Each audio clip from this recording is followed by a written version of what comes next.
Hello बच्चों, welcome to my channel. आज की इस वीडियो में हम लोग बात करने वाले class 9th mathematics chapter 6 lines and angles. तो सबसे पहले हम लोग डिस्कशन कर लेते हैं कि एक्चुअल में ये लाइंस क्या होता है। तो जब हम किसी पॉइंट को एक स्ट्रेट लाइन में ऐसे ऐसे लिखते जाते हैं, मतलब कि मान लेते हैं कि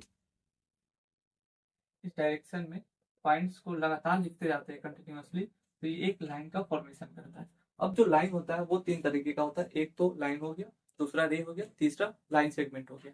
अब हम बात करते हैं एक्चुअली में लाइन क्या होता है। एक्चुअली में ये जो लिख दिया जाता है लाइन्स, बट एक्चुअली में इसको तीन तरीके से देखा जाता है। एक तो लाइन्स हो गया जो हमारे चैप्टर्स का नाम दिया गया, दूसरा रे हो गया और तीसरा लाइन सेगमेंट हो गया। तो हम लाइन को किस तरीके से डिफाइन कर सकते हैं कि एक ऐसा ग्रुप ऑफ पॉइंट्स जिसका कोई एंड पॉइंट नहीं है। जो लाइन होता है, लाइन जो होता है, लाइन इसके पास नो एंड पॉइंट्स होता है।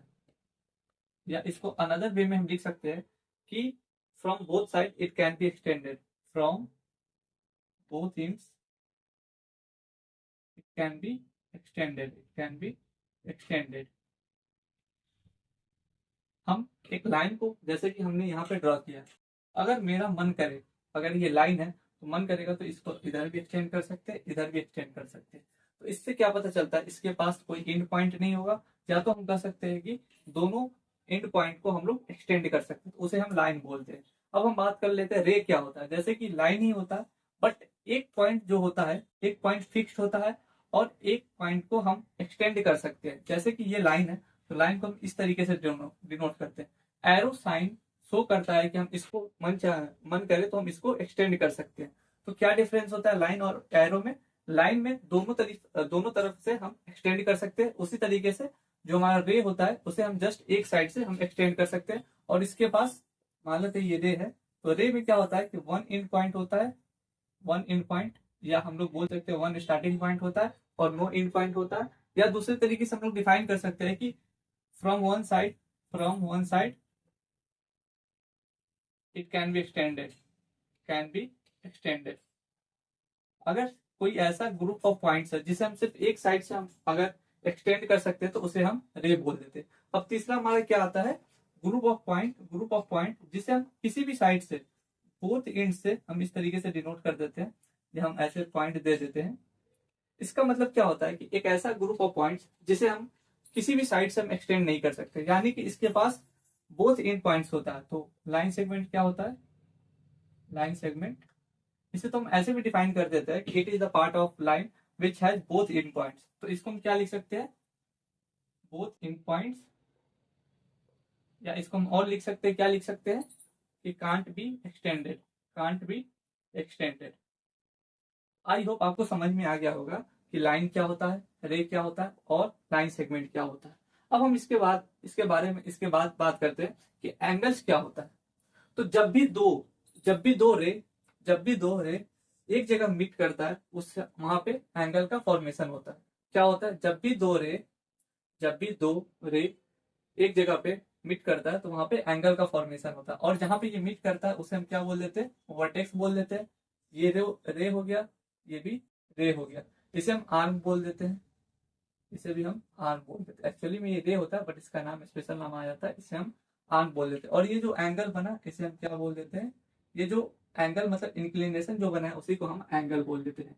तो आई होप आपको समझ में आ गया होगा कि एक्चुअल में लाइन क्या होता है, एंगल क्या होता है। और मतलब आसानी के लिए हम लोग ऐसे लिख देते हैं, कहीं भी हम लोग लाइन यूज करते हैं। इसका क्या मतलब होता है कि लाइन का ही तो ये छोटा पार्ट है रे, और इसका लाइन का ही तो ये सबसे छोटा पार्ट है लाइन सेगमेंट। तो इसी वजह से इस चैप्टर का नाम है लाइन्स एंड एंगल्स। अब हमें इसमें पढ़ना क्या, हम लोग डिस्कशन कर लेते हैं। तो सबसे पहले हमें पढ़ना है, लाइन तो हम लोग पढ़ चुके हैं कि एक्चुअल में लाइन क्या होता है। अब हम पढ़ते हैं कि एंगल क्या होता है। तो एंगल का हम डेफिनेशन यहाँ पे हम बता चुके हैं कि कैसे एंगल का फॉर्मेशन होता है। जब भी दो आर्म मीट करते हैं वहां पे एंगल का फॉर्मेशन होता है। अब हम बात कर लेते हैं कि कितने तरीके का एंगल हो सकता है, या कितने तरीके का एंगल्स ऑलरेडी हम लोग पढ़ चुके हैं। जैसे कि हम क्लास 5th 6th में होते हैं तो वहां पर एक्यूट एंगल पढ़ चुके होते हैं, राइट एंगल पढ़ चुके होते हैं, ऑब्ट्यूज पढ़ चुके होते हैं, स्ट्रेट पढ़ चुके होते हैं, रिफ्लेक्स पढ़ चुके होते हैं, कंप्लीट पढ़ चुके। तो उसको भी हम आपके सामने थोड़ा सा जस्ट 2 मिनट में हम आपको रिवाइज करा दे रहे हैं। उसके बाद हम कंटिन्यू करेंगे, जो क्लास 9th में हमारा चैप्टर है उसको हम कंटिन्यू करेंगे।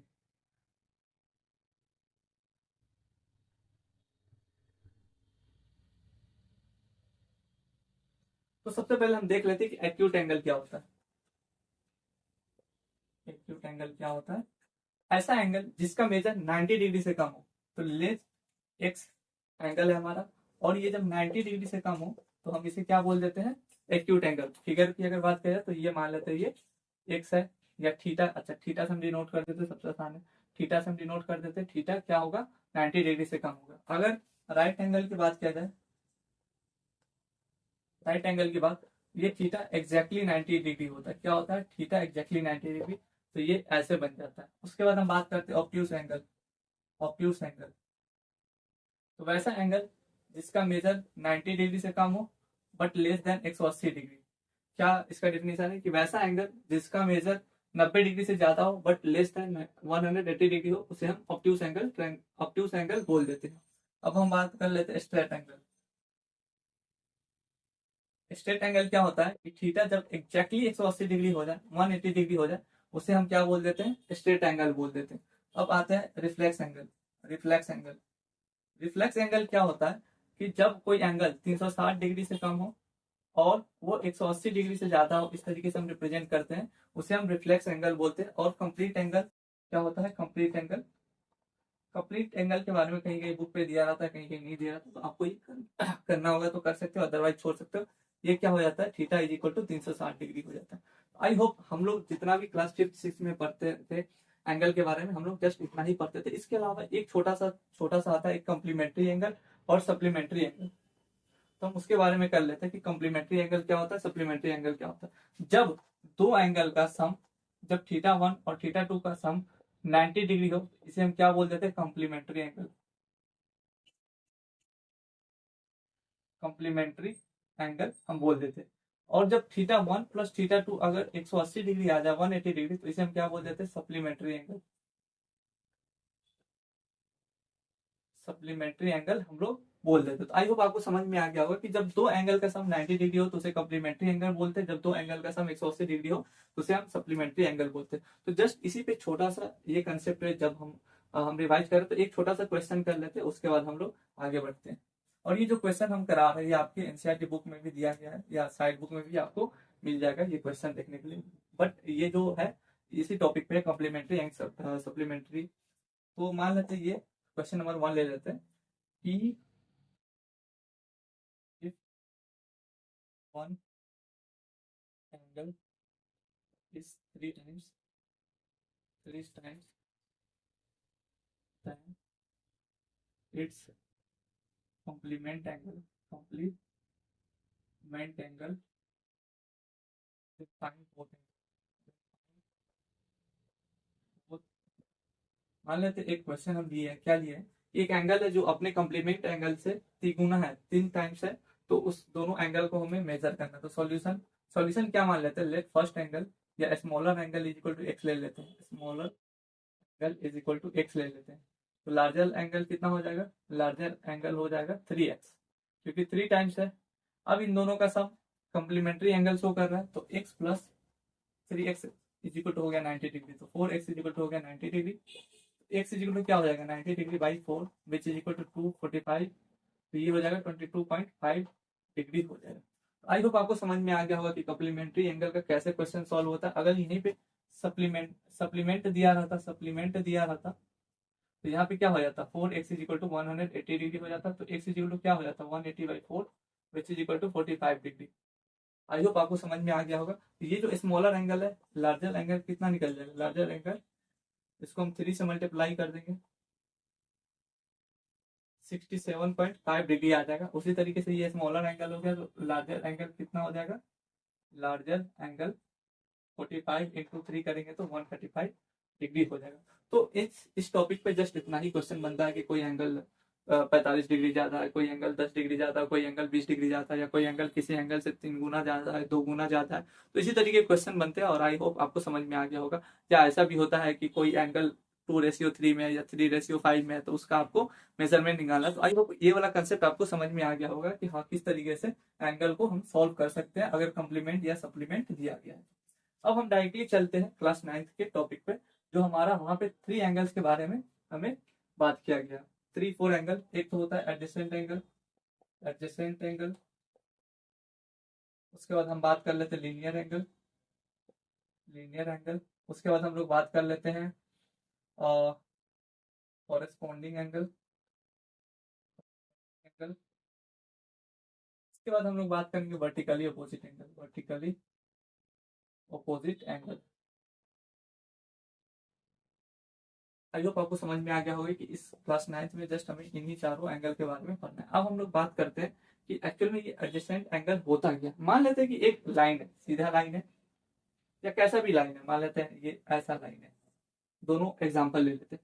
और जब कॉमन आर्म हो, क्या हो, कॉमन आर्म हो, मान लेते हैं यहाँ भी कॉमन आर्म आ गया, ये कॉमन आर्म है, कॉमन आर्म, और यहाँ पे भी इसको भी मान लेते हैं कॉमन आर्म है, और इसको ले लेते हैं एल साइड, इसको ले लेते हैं हम एम साइड। अब हम क्या करते हैं, इसको छोड़ देते हैं, इसको सिर्फ एल ले लेते हैं क्योंकि 180 डिग्री का फॉर्मेशन करेगा।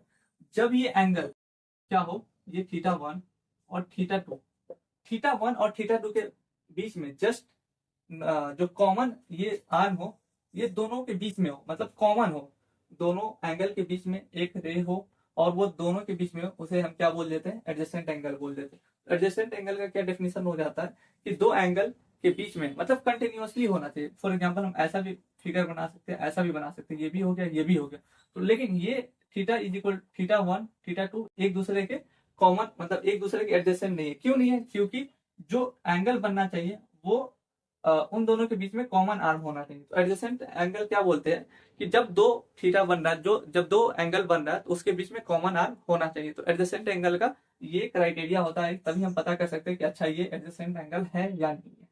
अब बात आती है कि ये लीनियर एंगल क्या होता है। अच्छा, यहाँ पे भी हम एग्जांपल देख लेते हैं। यहाँ पे ये θ1 है, ये θ2 है।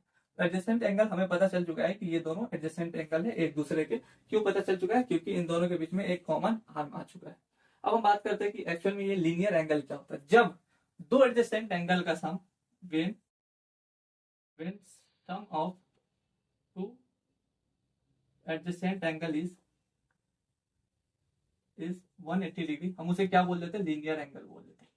जैसे यहाँ पे θ1 प्लस θ2 का वैल्यू 180 डिग्री है, तो ये दोनों एंगल एडजेसेंट एंगल के साथ साथ ये दोनों क्या है, ये दोनों लीनियर एंगल भी है। लेकिन अगर हम यहाँ पे एग्जांपल लेते हैं, ये स्ट्रेट लाइन है नहीं, क्योंकि 180 डिग्री तब बनता है जब स्ट्रेट लाइन हो। अब जब ये 180 डिग्री नहीं है तो ये दोनों तो एडजेसेंट एंगल है, बट ये दोनों लीनियर एंगल नहीं है। आई होप आपको समझ में आ गया होगा कि एडजेसेंट एंगल और लीनियर एंगल में क्या डिफरेंस होता है। हम अच्छे से आपको समझा दे रहे हैं। एडजेसेंट एंगल वो होता है जब दो एंगल के बीच में एक कॉमन आर्म हो, तो हम उसे बोल देते हैं एडजेसेंट एंगल। और यही जब दोनों एंगल का सम 180 डिग्री आ जाए तो हम उसे लीनियर एंगल बोल देते हैं, या लीनियर एंगल बोल देते हैं, या linear pair of angle, linear pair भी बोल सकते हैं। आपको जो मन करे आप बोल सकते हो, बट मेनली जो होता है यूज होता है लीनियर पेयर, हम इसे बोलते हैं। क्या बोल देते हैं, ये लीनियर पेयर बोल देते हैं। आई होप आपको समझ में आ गया। अब हम बात करते हैं एक्चुअल में ये वर्टिकली अपोजिट एंगल क्या होता है। चलिए हम बात करते हैं। मान लेते हैं कि दो लाइन एक दूसरे को इंटरसेक्ट कर रहा है, ऐसे इंटरसेक्ट कर रहा है। अब जो ये एंगल होता है ना, ये एंगल आमने सामने वाली भुजा, आमने सामने वाली एंगल जो होता है, कौन होता है, ये मान लेते θ1 है, ये θ2 है, और यहाँ पे θ3 है, यहाँ पे θ4 है। तो θ1 इज इक्वल टू θ2 हो जाता है, θ3 इज इक्वल टू θ4 हो जाता है। और ये कैसे होता है, ये वर्टिकली अपोजिट एंगल के थ्रू होता है, वर्टिकली अपोजिट एंगल के थ्रू था। अब बात आती है कि हम कैसे मान लें कि हाँ एक्चुअल में ये θ1 इज इक्वल टू θ2 आएगा या θ3 इज इक्वल टू θ4 आएगा। तो हमारे बुक में एक एक्सियम दिया गया, हम अच्छे से एक बार देख लेते हैं। एक्सियम 6.1 क्या दिया गया कि अगर एक स्ट्रेट लाइन है और उसके बीच में एक आर्म दिया गया है, तो इन दोनों का सम 180 डिग्री होगा। ऐसा हमारे बुक में एनसीईआरटी में दिया गया कि एक स्ट्रेट लाइन है और उसको मान लेते हैं कि इस पे स्ट्रेट लाइन को एक कॉमन आर्म कट कर रहा है, तो इन दोनों का एंगल सम 180 डिग्री होता है। या एक्सियम 6.2 क्या दिया गया है कि अगर एक लाइन है, लाइन नहीं मानते, चलिए एक मान लेते, एक कोई कुछ है, जरूरी नहीं कि 180 डिग्री फॉर्म कर रहा, लेकिन अगर इन दोनों का सम 180 डिग्री है तो ये फिर आपको लाइन मानना पड़ेगा। या अगर एक लाइन है, अगर इस पे एक कॉमन आर्म एक आ रहा है आर्म, तो इन दोनों का सम 180 डिग्री हो जाएगा। ये एक दूसरे के कन्वर्स एक्सियम है। तो यहाँ पे तो हम देख चुके हैं। और एक आता है आपका जो है थ्योरम 6.1, क्या है थ्योरम 6.1, थ्योरम 6.1 में बताया गया है कि जब दो लाइन इंटरसेक्ट करते हैं एक दूसरे के, आमने सामने वाली एंगल जो होता है वो इक्वल टू होता है। अब कैसे होता है, हम चलिए प्रूफ देख लेते हैं। यहाँ पे हम प्रूफ देख लेते। जैसे कि हम पहले ले लेते एल लाइन को और इसको मान लेते एम, मान लेते एल और एम मान लेते। अब देखो यहाँ पे ये एंगल है, ये एंगल है, ये हमारा स्ट्रेट लाइन है। जब स्ट्रेट लाइन है तो यहाँ से क्या पता चलता है, θ1 plus θ3 is equal to 180 degree हो जाएगा। यहाँ हम एक्सियम देख चुके हैं। अब हम ले लेते इस वाले लाइन को, किस वाले लाइन को ले लेते, इस वाले लाइन को ले लेते। ये कौन से लाइन पे है, एल लाइन पे है। अब हम इस लाइन पे लेते हैं एम लाइन पे, एम लाइन पे लेते हैं। तो ये θ2 प्लस θ1, θ2 प्लस थीटा और θ3 प्लस θ2 कितना हो गया, 180 डिग्री हो गया। आई होप आपको समझ में आ गया होगा। अब हम क्या कर लेते हैं कि हम ऐसे कर लेते हैं, माइनस कर देते हैं, या आपको माना तो इक्वल टू कर देते हैं। तो अगर हम माइनस करते हैं तो इससे ये कट हो जाएगा, तो θ1 माइनस θ2 इज इक्वल टू, ये भी माइनस हो जाएगा तो ये दोनों कट हो जाएगा 0 डिग्री। तो यहाँ से क्या आ गया, θ1 इज इक्वल टू θ2 आ गया। उसी तरीके से हम चाहे तो θ3 इक्वल टू θ4 भी हम लोग प्रूफ कर सकते हैं। आई होप आपको समझ में आ गया होगा कि किस तरीके से जो वर्टिकली अपोजिट एंगल होता है वो इक्वल टू एक दूसरे के इक्वल होता है। तो यहाँ से भी कुछ क्वेश्चंस बनते हैं, हम क्वेश्चन करेंगे, बट उससे पहले हम लोग देख लेते हैं कि एक्चुअल में ये कॉरस्पॉन्डिंग एंगल होता है क्या। आई होप आपको समझ में आ गया होगा कि ये वर्टिकली अपोजिट एंगल क्या होता है। अब मान लेते हैं कि एक दो तीन लाइन लेते हैं, एक लाइन, दो लाइन और तीन लाइन, और एक लाइन ऐसे इंटरसेक्ट कर रहा है, इसको क्या कर रहा है, इंटरसेक्ट कर रहा है। अब चलिए मान लेते हैं कि हमारा जो कॉरस्पॉन्डिंग एंगल होता है क्या होता है, हम आपको बता रहे हैं। ये एंगल ना इसके बराबर होगा, इसके बराबर होगा। क्या होगा, अगर एल एम एन, अगर L is parallel to N, is parallel to N है, तो हमारा क्या होगा कि मान लेते ये θ1 है, ये θ2 है, ये θ3 है, तो θ1 is equal to θ2 is equal to θ3 हो जाता है। अब ये कैसे होता है, चलिए हम आपको बता भी देते हैं। मान लेते कि ये θ1 है, तो ये एंगल कितना हो गया, थीटा 180 डिग्री माइनस θ1 हो गया। अब देख लेते हैं यहाँ पे क्या है, जब ये 180 डिग्री माइनस, ये स्ट्रेट लाइन है और स्ट्रेट लाइन पे क्या होता है, 180 डिग्री का फॉर्मेशन होता है।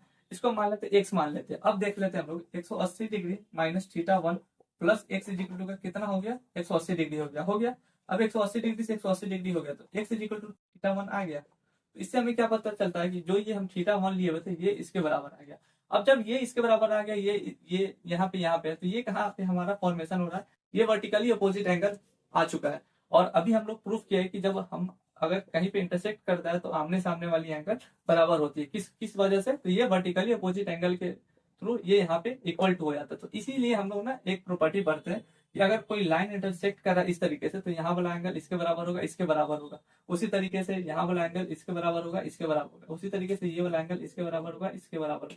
इसी तरीके से ये एंगल इसके बराबर और किसके बराबर होगा, इसके बराबर और इसके बराबर होगा। हम एक बार अच्छे से इसको बना लेते हैं, फिर आपको समझ में आ जाएगा।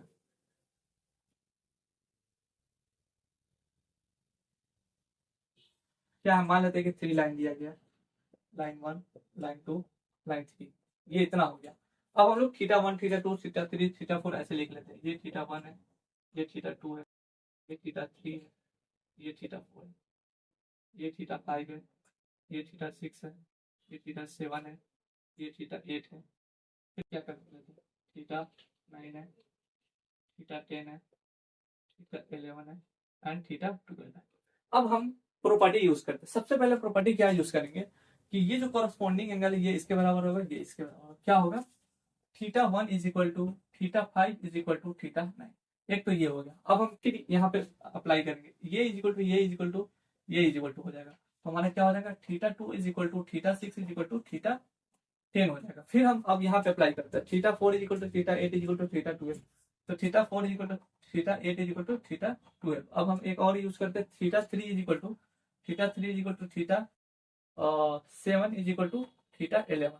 तो ये किसके थ्रू हुआ, ये कॉरस्पॉन्डिंग एंगल के थ्रू हुआ। कॉरस्पॉन्डिंग एंगल के थ्रू हमारा इक्वल टू आ चुका है, कॉरस्पॉन्डिंग एंगल के थ्रू।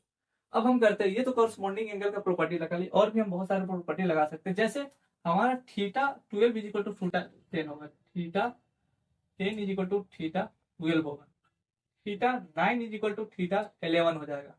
और क्या होगा, θ8 इज इक्वल टू θ6 हो जाएगा, θ8 इज इक्वल टू θ6 हो जाएगा। θ5 इज इक्वल टू θ7 हो जाएगा। θ4 इज इक्वल टू θ2 हो जाएगा एंड θ1 इज इक्वल टू θ3। ये किसके थ्रू हुआ, ये वर्टिकली अपोजिट एंगल के थ्रू हुआ, वर्टिकली ऑपोजिट एंगल के थ्रू हो चुका है। आई होप इतना तक आपको समझ में आ गया होगा कि कहाँ पे हम कॉरस्पॉन्डिंग एंगल किस तरीके से लगाते हैं और वर्टिकली अपोजिट एंगल हम किस तरीके से लगाते हैं।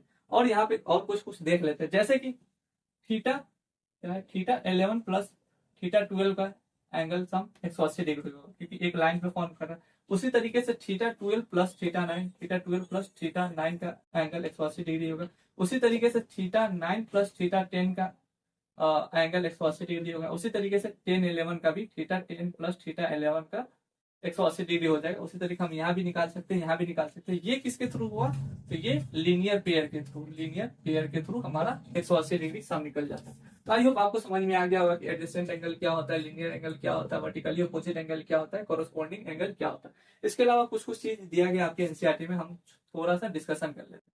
कोई कुछ कुछ पॉइंट लाइन इंपोर्टेंट पॉइंट दिया गया, हम बात कर लेते हैं। जैसे कि दिया गया है कि अगर कोई दो लाइन एक कॉमन लाइन के पैरेलल है, फॉर एग्जांपल एक कोई ऐसा रैंडम कोई लाइन दिया गया और ऐसा बात किया जा रहा है कि ऐसा कहीं भी कुछ लाइन दिया गया और ऐसा बोला जा रहा है कि ये लाइन इसके पैरेलल है। मान लेते हैं ऐसा दिया गया L is parallel to M, L is parallel to M, और ऐसा भी दिया गया है कि N is parallel to M, N is parallel to N. तो हमें यहां से क्या पता चल जाता है, एल पैरेलल हो सकता है एम के, क्या हो सकता है, L is parallel to M, क्योंकि एन भी एम के पैरेलल है, एल भी एन के पैरेलल एम के पैरेलल है, तो एन एम के पैरेलल हो सकता है, या तीनों एक दूसरे के पैरेलल हो सकते हैं, तो L parallel to M parallel to N हो सकता है। तो ये भी एक इंपॉर्टेंट पॉइंट दिया गया जहां से आपको क्वेश्चन सॉल्व करने में बहुत ही इजीली, बहुत ही आसानी होने वाला, इजीली वे में आप लोग इजी वे में सॉल्व कर सकते हैं। अब हम बात कर लेते हैं इन जो भी हम टॉपिक पर है इसमें कुछ क्वेश्चंस के बारे में बात कर लेते हैं, क्वेश्चन एग्जाम्पल हम सॉल्व कर लेते हैं, उसके बाद यहाँ हमारा ये वीडियो कंप्लीट हो जाएगा। जैसे कि आपके बुक में एक दिया गया है कि ये अभी हम लोग सॉल्व किए, मान लेते ऐसा दिया गया और ये दिया गया है x, ये दिया गया है y, और मान लेते इसको a b c d e f g h i j दिया गया, ऐसे हम मान लेते हैं। और हमारे क्वेश्चन में क्या दिया गया है, x और y है ना, ये दोनों 2:3 में, क्या है 2:3 में। अब हमें पता करना, सारे एंगल को पता करना है कि एक्चुअल में ये सब एंगल कितना कितना होता है।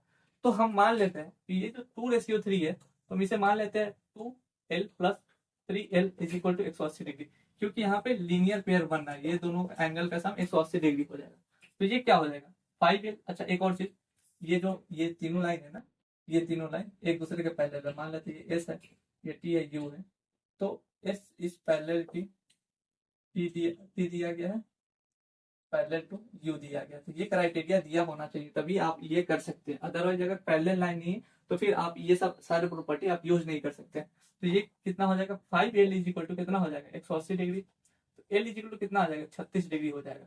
आई होप इतना समझ में आ गया होगा। जब ये 36 डिग्री आ गया तो 2x कितना हो जाएगा 2l है, तो ये 72 डिग्री हो जाएगा, ये कितना हो जाएगा 108 डिग्री हो जाएगा। तो ये 72 डिग्री हो गया, ये हो गया 108 डिग्री। अब हम लोग कॉरस्पेंडिंग एंगल लगा लेते हैं, जब ये 72 है तो ये भी 72 डिग्री हो जाएगा, जब ये 108 है तो 108 है तो ये भी 108 आ जाएगा, जब ये 1 सॉरी हाँ सही है, जब ये 70 है तो ये भी 70 हो जाएगा 70 डिग्री, और जब ये 108 है तो ये भी 108 आ जाएगा। अब हम यहाँ पे देखते हैं, जब ये 72 है तो ऑटोमेटिकली ये इसके वर्टिकली अपोजिट है, तो ये 108 डिग्री आ जाएगा, तो ये 72 डिग्री आ जाएगा, कितना आ जाएगा 72। ये 108 है तो ये भी 108 आ जाएगा, ये भी 108 आ जाएगा। उसी तरीके से जब ये 72 डिग्री है तो ये भी 72 डिग्री आ जाएगा, ये भी 72 डिग्री आ जाएगा। तो आई होप आपको ये क्वेश्चन समझ में आ गया होगा कि किस तरीके से हम ये क्वेश्चन सॉल्व कर सकते हैं। और भी हम कुछ कुछ एग्जाम्पल करा देते हैं आपके एनसीईआरटी से रिलेटेड। एक ऐसा आपके बुक में क्वेश्चन दिया गया है कि एक ऐसा लाइन है और ऐसा लाइन है, आई होप फिगर दिया गया, हाँ ऐसा कुछ फिगर दिया गया, और क्या दिया गया, आई थिंक ये 135 डिग्री दिया गया, ये कर लेते मान लेते 40, ऐसा ही कुछ दिया गया, और हमें पता करना है ये एंगल क्या है। मान लेते हैं ये एल है, ये एम है, याद रहे इस चैप्टर में जितना भी लाइन दिया रहेगा पैरेलल ही दिया जाएगा, L is parallel to M है, और हमें पता करना है, मान लेते हैं ये ए है, ये बी है, ये सी है, तो हमें क्या पता करना है, एंगल ए बी सी हमें पता करना है कितना होता है। तो हम let us take N parallel line to both L and M, तो मान लेते हैं ये इस मान लेते हैं, S is parallel to M is parallel to L. अब हमें यहाँ से क्या पता चल गया, ये जब 40 डिग्री है तो ये भी कितना आ जाएगा, 40 डिग्री आ जाएगा। क्यों आएगा 40 डिग्री, अब बताओ अब क्यों आएगा 40 डिग्री। क्योंकि अगर हम इसको देखते हैं, ये 40 डिग्री है तो ये कितना आ जाएगा, 140 डिग्री आ जाएगा। जब ये 140 डिग्री आ जाएगा तो इन दोनों का सम 180 डिग्री होगा, तो ये ऑटोमेटिकली ये कितना आ जाएगा, 40 डिग्री आ जाएगा। अब हम देखते हैं इसका मेजर कितना होगा। ये जब 135 डिग्री है तो ये एक लाइन पे कितना एंगल बनाएगा, 180 बनाएगा। तो ये कितना हो जाएगा, 180 माइनस 135, 45 डिग्री हो जाएगा। हाँ 45 डिग्री हो जाएगा, तो ये 45 डिग्री हो गया। तो ये एंगल कितना हो गया, ये एंगल इन दोनों का सम हो जाएगा, 85 डिग्री हमारा आ चुका है। इसी तरीके से आपके बुक में बहुत सारे क्वेश्चन दिए गए, बहुत इजी इजी सॉल्व होने वाले हैं। तो हम इस वीडियो को बस इतना ही पे खत्म करते हैं। अगर आपको इसका सॉल्यूशन चाहिए होगा एनसीईआरटी का या एग्जाम्पल का, तो आप कमेंट सेक्शन में आप कमेंट कर सकते हो, हम आपको सॉल्यूशन प्रोवाइड कर देंगे। तो आज की इस वीडियो के लिए बस इतना ही, मिलते हैं नए वीडियो के साथ। जय हिंद, जय भारत।